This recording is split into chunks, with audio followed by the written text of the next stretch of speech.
Yeah, this year it's the third time that we will organize this discussion around quality of the cities. 2015 we've started with that, and 2016 we continued, and we have the Martina Löw. I will introduce her later on, and this year we will continue with our discussion rounds. We never had so many discussion rounds. There are 5 this year's. Performance of the city, quality of cities is the overarching title for tonight. Maybe we will make the sound less. Yeah, because it's disturbing that the volume is that high. Yeah.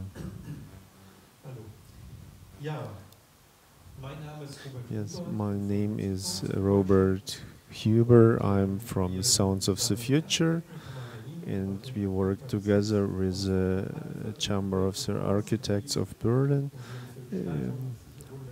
It's represented, and we have this through the windows, the Chamber of Architects.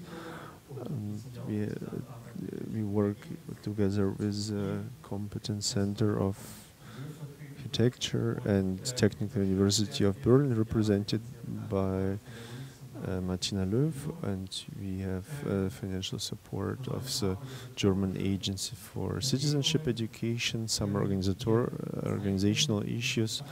We will record our discussion round, and it will be streamed on the internet. Yeah, our families can see us on the internet, and on the site of the Chamber of the Architects and German Agency of Citizenship Education, you can find the link and the stream of this discussion round. So you don't have to take any notes. It's very easy for us to keep the track of the discussion round. What we are going to do this year for the first time, it's this kind of introduction. Usually we have it at the concert or at the opera. When you're not sure that everyone will understand what it's about, so we make a short introduction, and we have decided to do it this way. And because there are always issues, and we leave them aside, saying unfortunately we don't have enough time to talk about that, and we've decided we will take our times before to talk about everything what we would like to, and this is kind of warming up for our discussion, and we will train some jokes, and later on we can repeat them over and over again, and it will be more fun rather than usual, or not. But yeah, it's kind of an experimental approach from our side, and maybe we will hear it one more time. Maybe you have discovered these 2 cards, the red one, the green one, on your chairs. The meaning is, if you would like to drink something, you show the green card. If you would like to eat something, you show the red one. No, it's a joke. Yeah, we would like to have participation by audience. So we will see how it will work out. If you will change your chairs, please leave the cards on your chair. Maybe we will abolish it at all, but yeah, let's keep the cards. And hopefully you've got a schedule of our discussion rounds. We have 2 dates, and I will later explain more about the meaning, the intention of the whole discussion rounds. I guess so far it's enough as an introduction. And today's topic, which our discussion is dedicated to, reserve, intellectuality, or blase attitude, which character traits support integration. Some essay by Georg Simmel, Big Cities and Life of the Spirit. It was published like about 50 years ago, and we would like to use it as an introduction and ask ourselves which character traits support integration, even though these three features are supposedly usual for the citizens of big cities. We have also invited Professor Dr. Helmut Berking. He is here already, and also Professor Dr. Wolfgang Köschuber will join us later on, and of course Frau Professor Dr. Martina Löw from the Technical University of Berlin, Space and Architecture Sociology. I would like to read aloud a short text and also to give the floor to you. The microphone is not working. Hi. Hello. Oh, yeah, it's getting louder. Yeah, it's a soft start, so to say. So we have written which are essential features of the big citizen, and how far this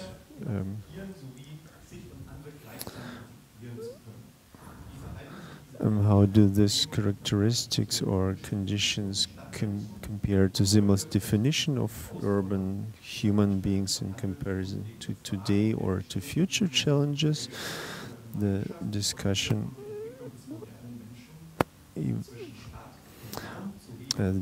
event deals with fundamental questions of the conditions concerning the formation of societies on communities in the context of the development of the modern human being between the urban and rural, as well as the political normative orientation of urban development and forms of society. Last but not least, in reflection with the audience, the question arises as to how far these characteristics are considering to be fulfilled or accomplishable in the individual comparison. So this says, so this title, the meaning, maybe you have read it, and integration is a big topic, and I'd like to talk about this in a broad manner. We don't use it synonymously. We have this societal discourse. We are not talking about foreigners and integration of foreigners in our society, but we have so many foreigners because the whole society is in a fluent process of integration and emancipation of citizens. And we have very many topics which are relevant, also not only the big topics but also some small topics which are still relevant, and we have organized it in a way of university courses, and so we are not jumping from one topic to the next one on the same evening, but we really dedicate one discussion round to one topic, one by one.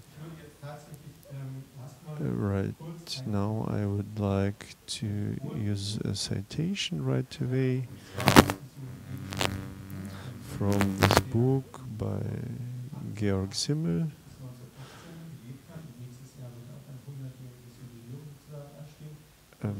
Next year is 100.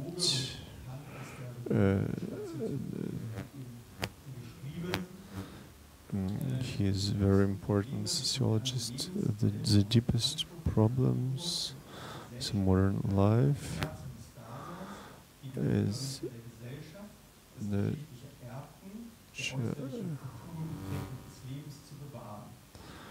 challenge of the modern inhabitant to keep the cultural identity,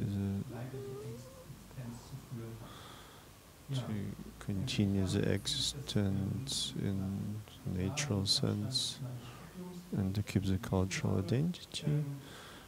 I have written it as a student. I've studied architecture and city planning, and I thought all the topics of emancipation and integrations are mirrored in this citation, and 100 years ago he has tried to describe the social sphere where in the process of industrialization and this space here of big city inhabitant, and to work on that. Now I would like to start right away, and we have three keywords: big city, blase attitude, and intellectuality. It's not so pleasant attitudes, because reserve and blase attitude are not very societal in a sense. And as we do this introduction, we can decide ourselves how we will deal with that. And I would just ask you, how did it come that we use these categories, and are they still relevant, or is it something which is 100 years old? Georg Simmel has lived in Berlin, worked, and was dealing with topics. If the inhabitants of big cities are different compared to other people, and the difference between village and big city was maybe even bigger. And the question is how Berlin influences inhabitants of the city, and how is it interplaying with the reality of the modern human beings. And the different question would be how it's reflected in our modernity. And the first observation was that people living in the village, in rural areas, they are more emotional, they are slower, and they see other people more as personalities, and they know who is who, and they know all the inhabitants by names, and this special feature to get to know people and to know how they are. And in the big city we have less emotions, it's more anonymous, and other people we perceive with according to their functions. And we see someone bakery shop, or we see somehow as blacksmiths and not as a personality behind this occupation. And Georg Simmel thought that the big city are overwhelming us, and we experience so many impressions every day, and through this heterogeneity which is characteristic for the big cities, that we have these emotions overwhelming us, and we cannot deal with the personalities of people, and partly we hide ourselves, and we are not get involved into certain situations, and we are trying to save our energy in order not to overstretch our emotions. And inhabitant of a big city has this blase attitude, and this is mechanism how to keep the emotions and to be more cool and down to the earth in order not to get overwhelmed by all the impressions. And we have this different jobs and occupations, and we address people as different occupations.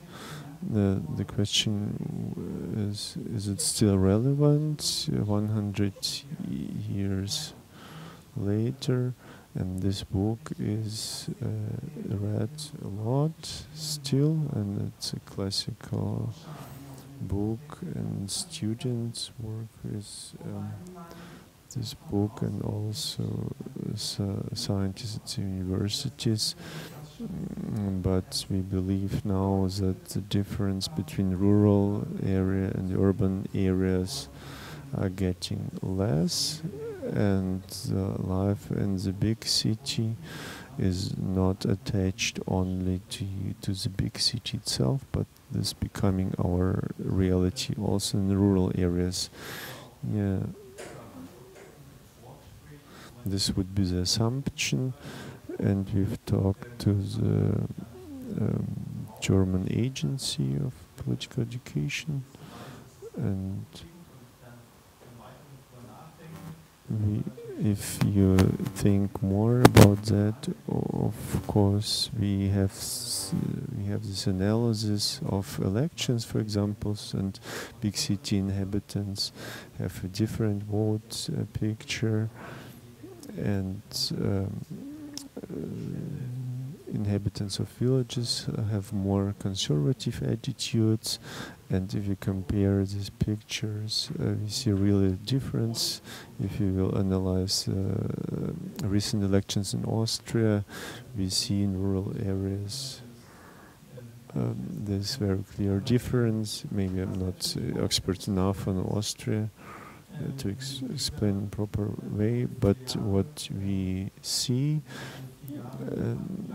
every fourth year with these elections, we see the difference that this style of life in village, in a big city, they are coming closer.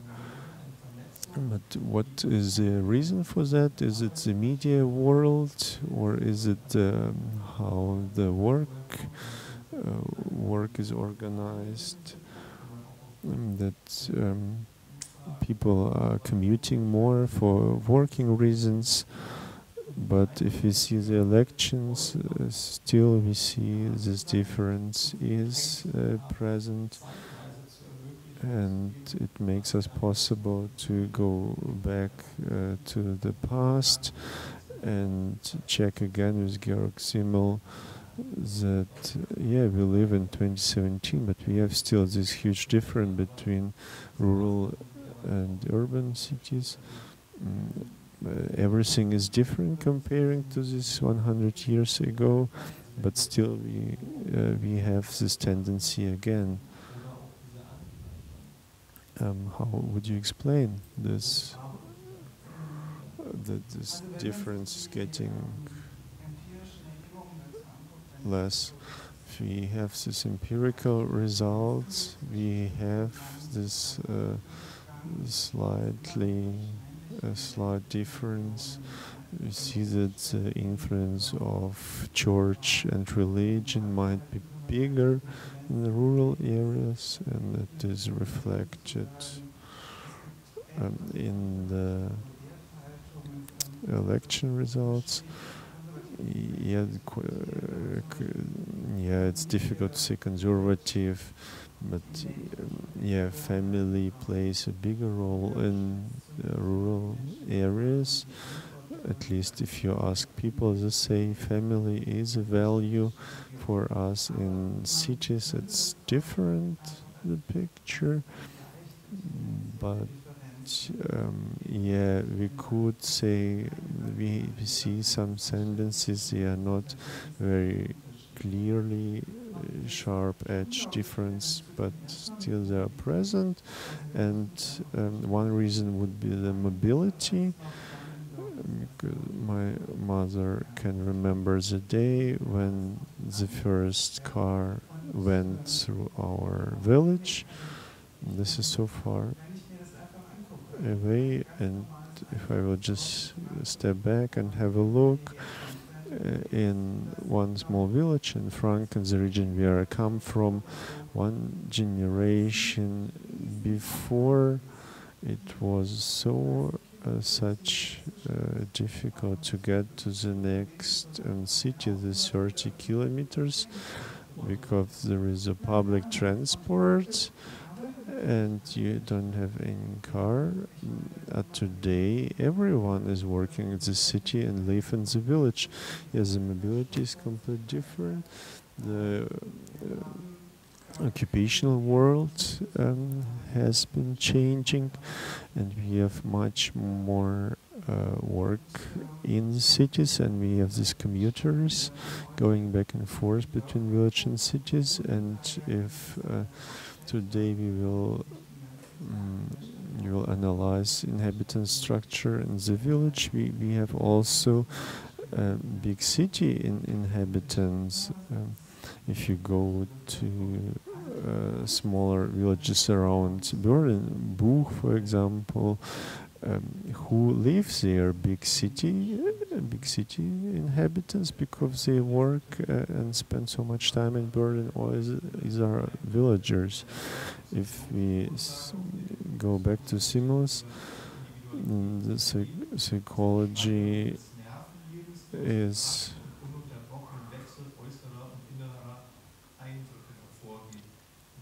the impressions are changing very fast and affects the psychology of people, and it's very fast changing world. And if I go to Brandenburg, I can't imagine that there is so many fast changes in Brandenburg village. But of course, if you go for working to Berlin, I can imagine that we have so many fast changes.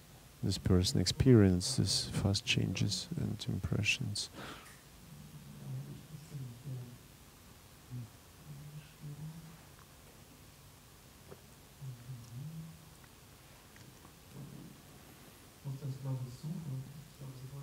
I have to look for that first. Maybe you would like to say something, and I will use the time for searching. When I think about Simmel, it's interesting to ask ourselves this ambivalent, contradictory approach, yet to react rationally, and all the possibilities you have for your personal development, your personal space. It sounds as a loss that we become less emotional because of this modern lifestyle, we we have less personal relationships, but the gain is that is more freedom. We have less restriction by the society, by the community, and we get we constantly get more and more freedom and space for our personal development. And that's unique for the city, and that's why the city life is so attractive, that we get these possibilities for being free in the city. Yeah, now I have found the place. The human being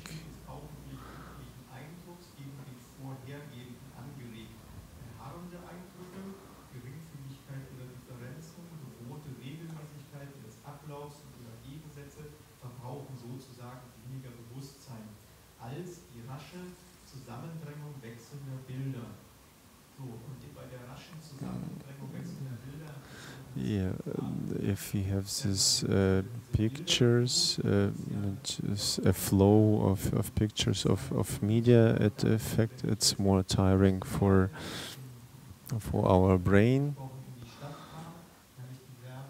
And I've seen in some commercial billboards of television, and this fast change of pictures, and we have this television.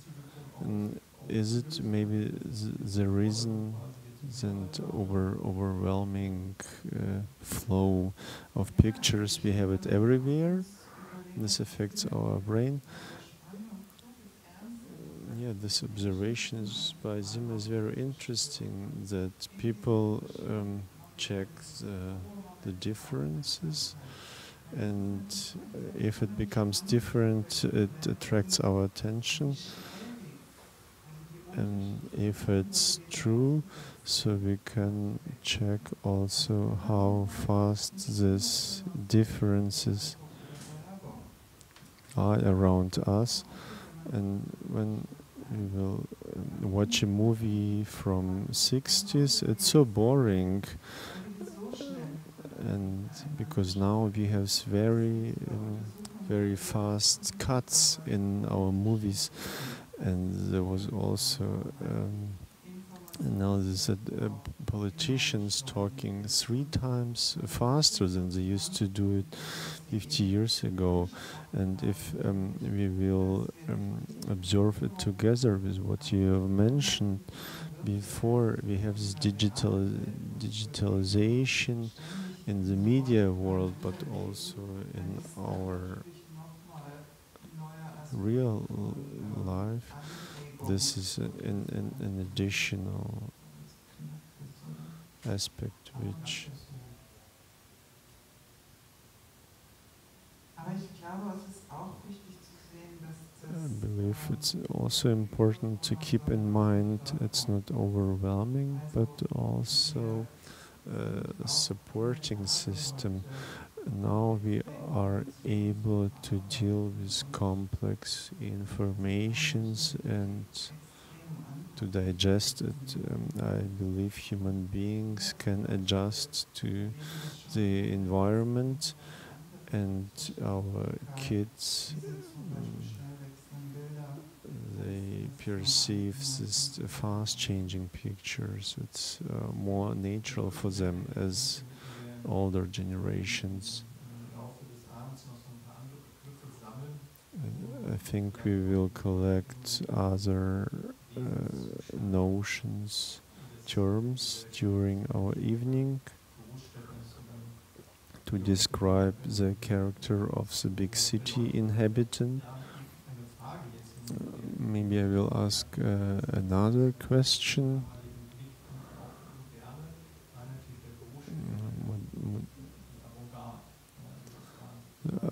Avant-garde movement was the most developed movement back at the times. at least as long as the society is concerned. And the most population live in cities, and there are some future prospects that we will have. Now we have 88% of urbanization,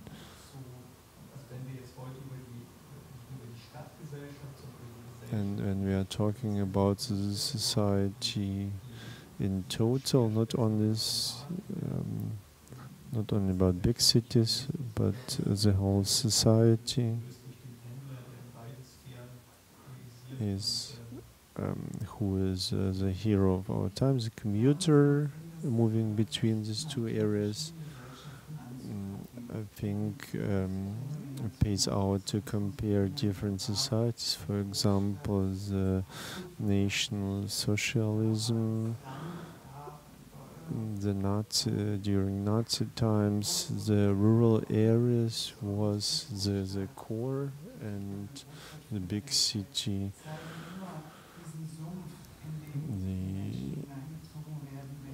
they show it's something bad, and people get distracted, and they're moving there to get better life, but it's not true, and it depends on how big city are perceived as something positive. And leaving aside these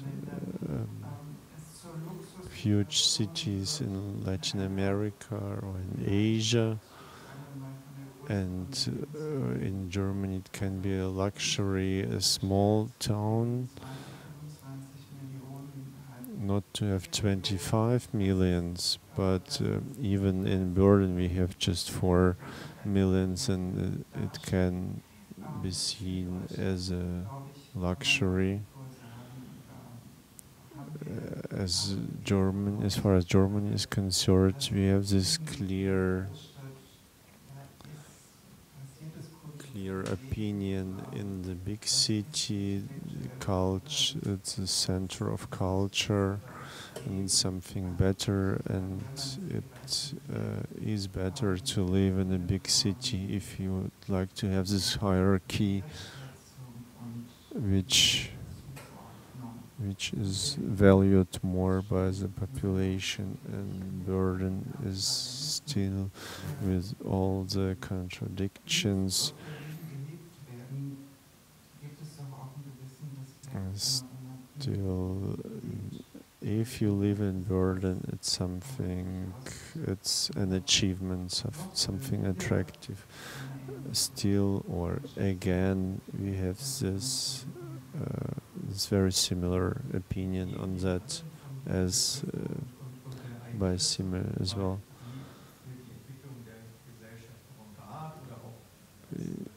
If you talk about the development of the society in general, and about avant-garde, this term of foreigners or something foreign, we will deal with this term tonight. And this term still needs some anonymous attitude, because one reason for that is in the structure of the big city, and we have it in the digital world, how we deal with something, with foreign.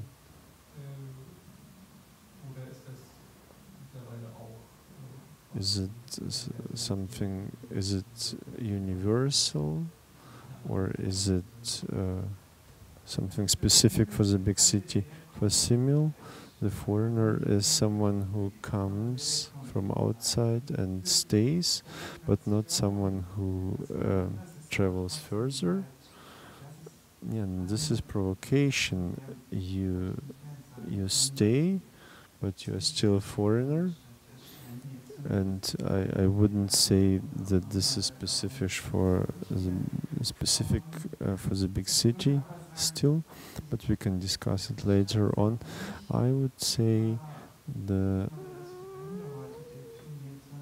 city is defined not by foreigners, but by heterogeneity, and this is something which is unique for the big city, and also the difference, what is different from rural areas, that we have on small space very heterogeneous components, very different occupations, very different people. I believe it doesn't make so much sense to distinguish between big city and digital networks because they are so different. But this connection is so smooth, and interaction happens between big cities and digital networks. We can't. Maybe another point which seems for me to be important, and one picture is the clock, and the big city inhabitants always live with the time and with the clock, and the person is punctual. And if you read this article again, that I see, he says first the money and then the time which is connected to that. The definition of time is in the foreground always when we talk about Simmel, but money is not so present. I think it's something for something specific for architectures, because in sociology we work with the money a lot, and I can remember that we have been we talked about this time, and if we will lose one hour in Berlin, nothing will be working. Yeah. Maybe this is in our community of architectures. Maybe sociologists are obsessed with money and architectures more with time.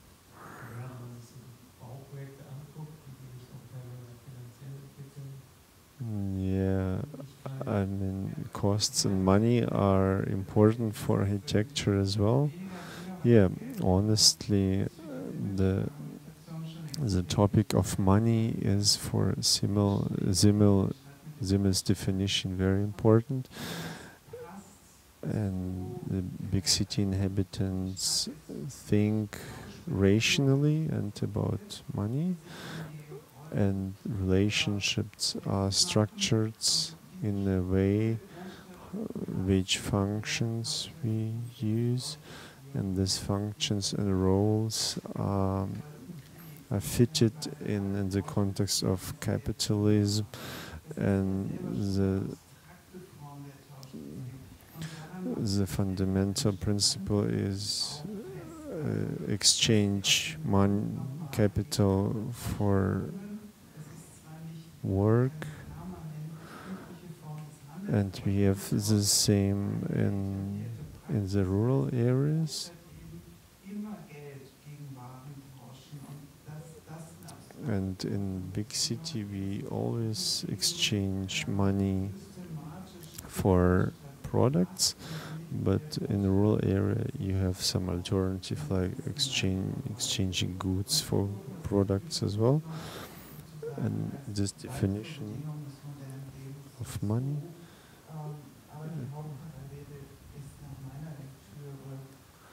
And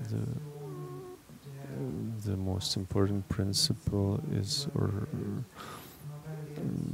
this how is life is structured with the money, and also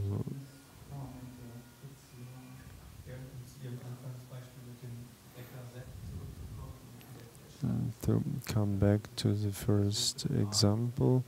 The city is producing for the market, for unique clients, and we don't know who is getting this products. And in the village we have different pictures. In the bakery you know who are the clients and who will buy our bread.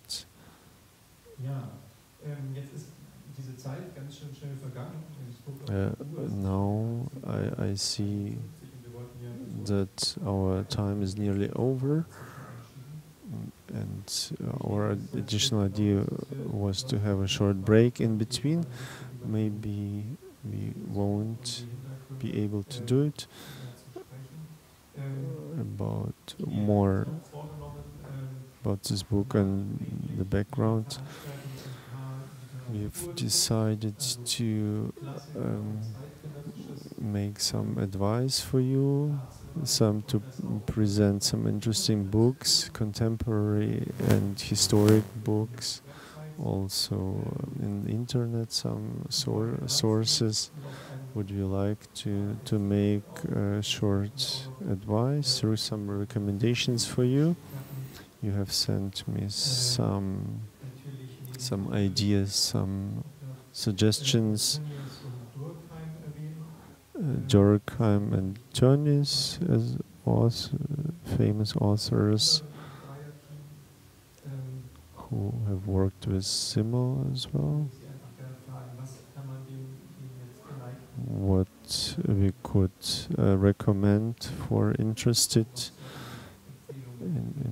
guests here before having a short break. Next year a book will be published about Simmel, 100 years of Simmel in Zukunft edition. And everything what I've heard about this publication sounds very good. What else can we recommend about Simmel? Yeah, the original books by Simmel. I would like also to add some books. Emile Durkheim, about separation of social work. This is a classical book if you are all not sociologists. On Ferdinand Tönnies, the community and society. We have also smaller editions of this book. You will get more advice from our side. Some internet links, so you don't have to buy books always. And copyright 100 later. That is not relevant, so we can just send you a link. And if you would like to read this article about big cities and life of the spirit, I would like to thank you for. Yeah, our introduction is unfinished, but this is fine to leave it like that. Maybe one organizational issues. If we have guests who don't understand English, we have also translation into English, so you can take a headphone, and English is helpful for maybe some foreign guests if not everyone doesn't like German or does not understand German. English would be fine. Yeah, thank you for your attention. We will make a 15 minutes break and then we will have our discussion round. Thank you.